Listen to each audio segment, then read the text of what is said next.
But what is the nature of this one who intercedes? And so, I've said this normally in regards to the deity of Christ. We let people get away with murder when we dialogue with them on the subject of the deity of Christ, because we never force them to give a positive presentation of who Jesus really is in light of the verses we're looking at. Most Christians allow themselves to be put into a completely defensive position where they're simply defending the deity of Christ, and they never go, hey, wait a minute. You just brought up that verse. What about your view? Your view doesn't fit this verse. How do you answer that? We normally become hyper defensive, and we don't put the shoe on the other foot. And the same thing is true with modalism. I haven't really talked about that very much. Normally it's in regards to the deity of Christ, but the modalist really has to try to fit this strange view of Jesus as two persons. And then, see, here's the problem is, after the resurrection, you have the coming of the Spirit. If that's the unipersonal deity, if that's the one who was the Father, who indwelt the Son and is now indwelling us, then what happened to Jesus? I mean, what is Jesus now? Is he no longer the God-man? What's the nature of the mediator who is at the right hand of the Father and who together with the Father sends the Spirit? When you're a Unitarian modalist, this doesn't make any sense. And so we look, for example, at Hebrews chapter 9. Hebrews chapter 9, beginning of verse 24. For Christ did not enter a holy place made with hands, a mere copy of the true one, but into heaven itself, now to appear in the presence of God for us. So again, the writer to the Hebrews, for his own reasons, utilizes the tabernacle, not the temple, as his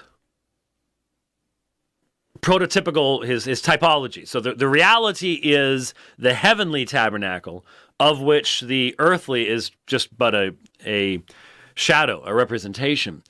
And so Christ enters into the holy place, which is into heaven itself, now to appear in the presence of God for us. Now, that makes perfect sense in a Trinitarian context. We have the Son eternally in the form of God, equal with the Father, does not consider the equality something to be held on to at all costs, lays that aside, death, even a death on the cross, highly exalted, given a name which is above every name. Now he enters into the presence of the Father in our behalf. His sacrifice is accepted, his sacrifice is completed, and so he now is the intercessor in the presence of the Father. Same picture you have in the book of Revelation, the Lamb standing as if slain. So that makes sense, but how does this work in modalism? And again, there's different brands. I didn't get the feeling that Sean really has a fixed theology of any of this.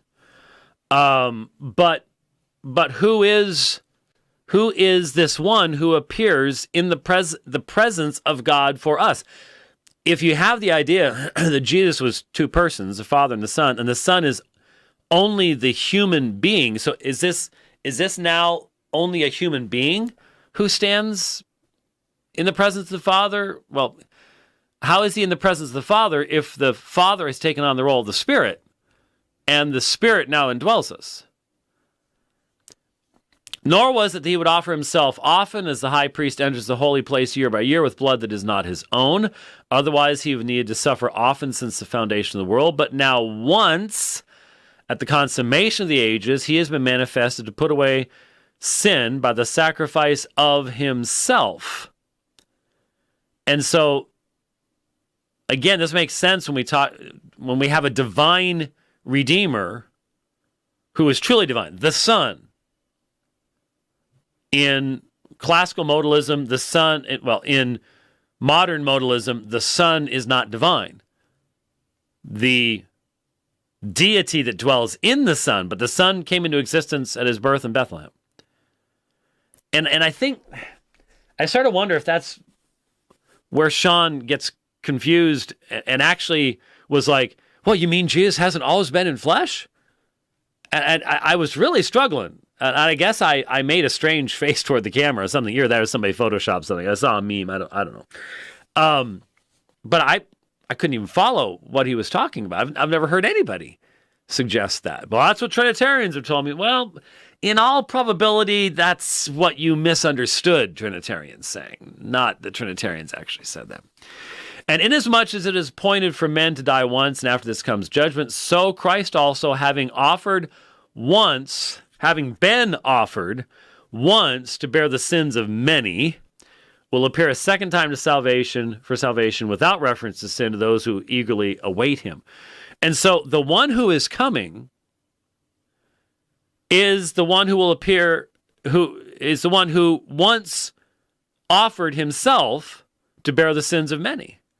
If the nature of Jesus has changed, this doesn't make any sense.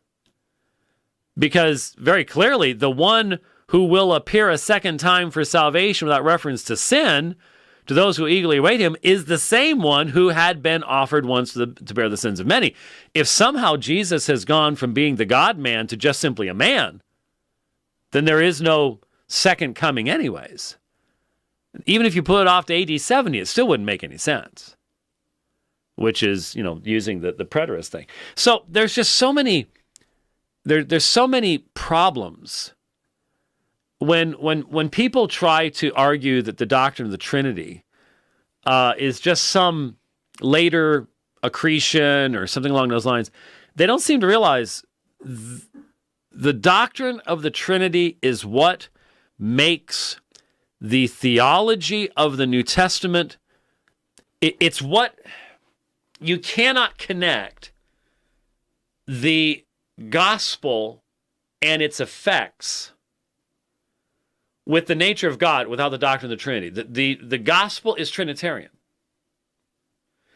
And you can't have the Christian gospel without the God-man. You can't have, and you can't have the God-man in a modalistic sense. They may say, yes, he was a man indwelt by God, but he was a man indwelt by God who was truly deity and who referred to his Father and distinguished himself from the Father and from the Spirit. And in the application of the gospel has a particular function, continues to have a particular function to this day as mediator. Makes me wonder, I don't know, and I don't know that I really want to spend time finding out. I certainly don't have the time to do it right now. But what does a preterist do with the intercessory work of Christ after AD 70?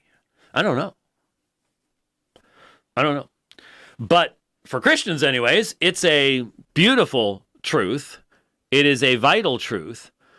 And I just don't see how anyone can maintain the biblical doctrine of the Trinity, the biblical doctrine of the gospel, without it being Trinitarian in its manifestation, in its very essence. It's just right there. And so, I think I did at some point say to Sean when he was saying, well, I don't understand it. I said, well, my kids did. And, junior high school, it wasn't meant to be an insult. It's just the reality that that's not an argument. If I said to, I don't get the various forms of Buddhism, but my not getting it is not an argument against the various forms of Buddhism. And so turning around and saying, well, I don't get how Jesus can be the God-man. That's not an argument against it. Just, it's an observation, but it's not an argument. You say, well, it should be simpler than that. Well, I'm sorry, but the very fact that God is eternal is pretty much beyond my experiential understanding. So that doesn't fly either.